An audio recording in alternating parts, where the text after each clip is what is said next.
selamat pagi kelas 5 dan kelas 6. Pagi hari ini kita akan berdevosi bersama dengan Ibu Ayu dan Bapak Domi. Ya, kita siapkan hati kita, ambil Alkitabnya, duduk yang baik. Kita akan menyanyikan sebuah lagu pujian, Kasih Yesus Indah-Indah, Oh Indah.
Firman Tuhan. Sekarang ambil Alkitabnya. Ibu Ayu sudah siapkan PPT untuk membantu kalian mengerti dan memahami firman Tuhan.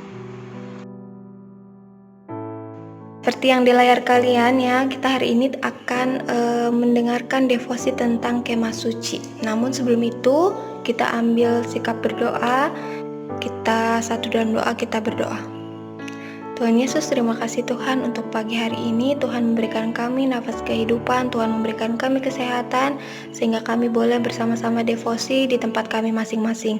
Bapa yang baik, biarlah Tuhan yang terus memberkati kami, sehingga kami boleh dapat mengerti apa yang akan kami dengar Bapa, dan biarlah Tuhan yang terus memampukan kami untuk kami dapat melakukan setiap firman yang akan kami dengar Bapa. Terima kasih Tuhan, kami serahkan kehidupan kami dalam tangan kasih Tuhan, hanya di dalam nama Tuhan Yesus kami berdoa. Amin. Pagi hari ini kita akan belajar bersama-sama kembali bagaimana perjalanan Musa dituntun oleh Allah untuk membangun kemah suci. Sebelum itu, Ibu mau kalian membayangkan ya. Jadi membayangkan ketika kalian diberikan uang yang begitu banyak dan kalian diminta untuk membangun rumah. Kira-kira alat dan bahan apa saja sih yang diperlukan? Coba kalian bayangkan. Oke, mungkin dari kalian ada yang berpikiran, oh ibu, saya akan menggunakan gergaji, saya butuh tang, saya butuh palu, saya butuh obeng, dan saya juga butuh seng, semen, bata, kayu, dan lain sebagainya. Nah, pada saat itu Musa juga dipanggil Allah untuk memikirkan bahan-bahan apa yang digunakan untuk membangun kemah suci ya.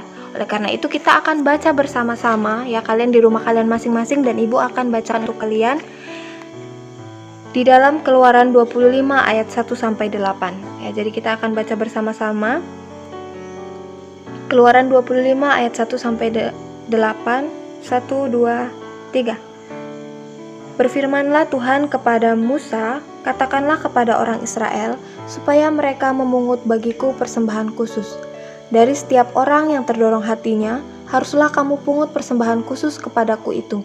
Inilah persembahan khusus yang harus kamu pungut dari mereka: emas, perak, tembaga, kain ungu tua, kain ungu muda, kain kirmizi, lenan halus, bulu kambing, kulit domba jantan yang diwarnai merah, kulit lumba-lumba, dan kayu penaga, minyak untuk lampu, rempah-rempah untuk minyak urapan, dan untuk ukupan dari wangi-wangian, permata krisopras dan permata tatahan untuk baju efod dan untuk tutup dada. Dan mereka harus membuat tempat kudus bagiku, supaya aku akan diam di tengah-tengah mereka, menurut segala apa yang kutunjukkan kepadamu sebagai contoh kemah suci dan sebagai contoh segala perabotannya. Demikianlah harus kamu membuatnya. Demikian pembacaan kita. Tadi dijelaskan bahwa Musa sebenarnya diminta Tuhan untuk membangun kemah suci, dan bahkan Tuhan juga sudah memerintahkan kepada Musa untuk mempersiapkan bahan-bahan apa saja yang diperlukan untuk membangun kemah suci. Nah, Kemah suci itu bentuknya seperti apa sih? Ya, kurang lebih seperti ini. Jadi kemah suci itu adalah sebuah tenda yang menggambarkan Allah tinggal di tengah umatnya. Ya, jadi tempat untuk beribadah pada saat itu. Tujuannya apa? Tujuannya adalah supaya Allah itu benar tinggal bersama-sama dengan umatnya. Ya, jadi Allah itu membangun kemah suci bukan tanpa tujuan ya, tetapi karena tujuan Allah itu pada saat itu adalah ingin tinggal bersama-sama dengan umatnya.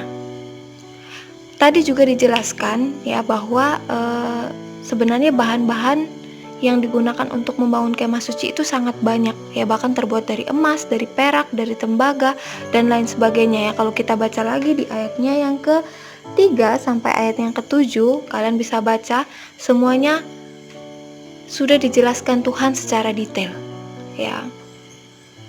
Kira-kira berasal dari mana ya bahan-bahan tersebut? Barang tersebut itu didapat dari sebelum orang Israel meninggalkan Mesir. Ya, jadi Allah sudah menyuruh orang Israel untuk mengambil barang-barang yang diperlukan tadi untuk membangun kemah suci nantinya. Tuhan juga memberitahukan kepada Musa petunjuk untuk membangun kemah suci, di mana terdapat 2 bagian, yaitu tempat kudus dan tempat maha kudus, yang dipisahkan oleh sebuah tirai atau tabir. Ya, sehingga tempat maha kudus ini hanya bisa didatangi oleh orang-orang tertentu, yaitu oleh para imam saja. Dan itu pun tidak boleh setiap hari atau setiap minggu, tetapi 1 tahun 1 kali. Dan ada tempat yang namanya tempat kudus itu baru boleh didatangi oleh orang-orang yang mau beribadah. Selain itu, dijelaskan juga di sini bahwa ada satu benda yang bernama mezbah. Nah, mezbah ini digunakan untuk korban persembahan untuk menghapuskan dosa manusia pada zaman itu, di mana yang dipersembahkan itu adalah berupa domba ataupun lembu yang terbaik yang diberikan kepada Tuhan. Selain itu, mezbah juga dikatakan bahwa benda yang sangat kudus sehingga tidak ada seorang pun yang boleh menyentuhnya. Lalu bagaimana dengan sekarang? Apakah tirai pemisah itu masih ada dan korban bakaran itu masih perlu dilakukan untuk kita menghapus dosa? Jawabannya Ibu Ayu yakin kalian sudah tahu, yaitu tidak. Kenapa? Karena Tuhan Yesus sudah dikorbankan untuk kita, maka tidak ada lagi yang namanya korban bakaran untuk menghapus dosa kita, dan tidak ada lagi tirai pemisah yang ada di bait Allah. Ya, siapa saja boleh masuk, dan pastinya ketika kita melakukan kesalahan, Tuhan Yesus sudah menghapuskan dosa kita dan menebus dosa kita. Dari penjelasan yang sudah dijelaskan tadi, bagaimana respon hati kita sebenarnya? Apakah ketika Tuhan sudah memberikan keselamatan bagi kita secara cuma-cuma, Tuhan sudah merelakan anaknya bagi kita untuk menebus dosa kita, kita masih terus menggerutu dan bahkan tidak taat kepada Tuhan? Atau justru kita benar-benar mengerti bahwa Tuhan menyayangi dan mengasihi kita sedemikian rupa sehingga kita boleh terus bersyukur dan menjalankan setiap kehidupan kita dengan benar sesuai dengan perintah Tuhan? Dan sebagai respon kita terhadap apa yang sudah Tuhan berikan kepada kita, silakan kalian boleh memikirkan satu contoh nyata dan komitmen yang akan kalian lakukan ke depannya.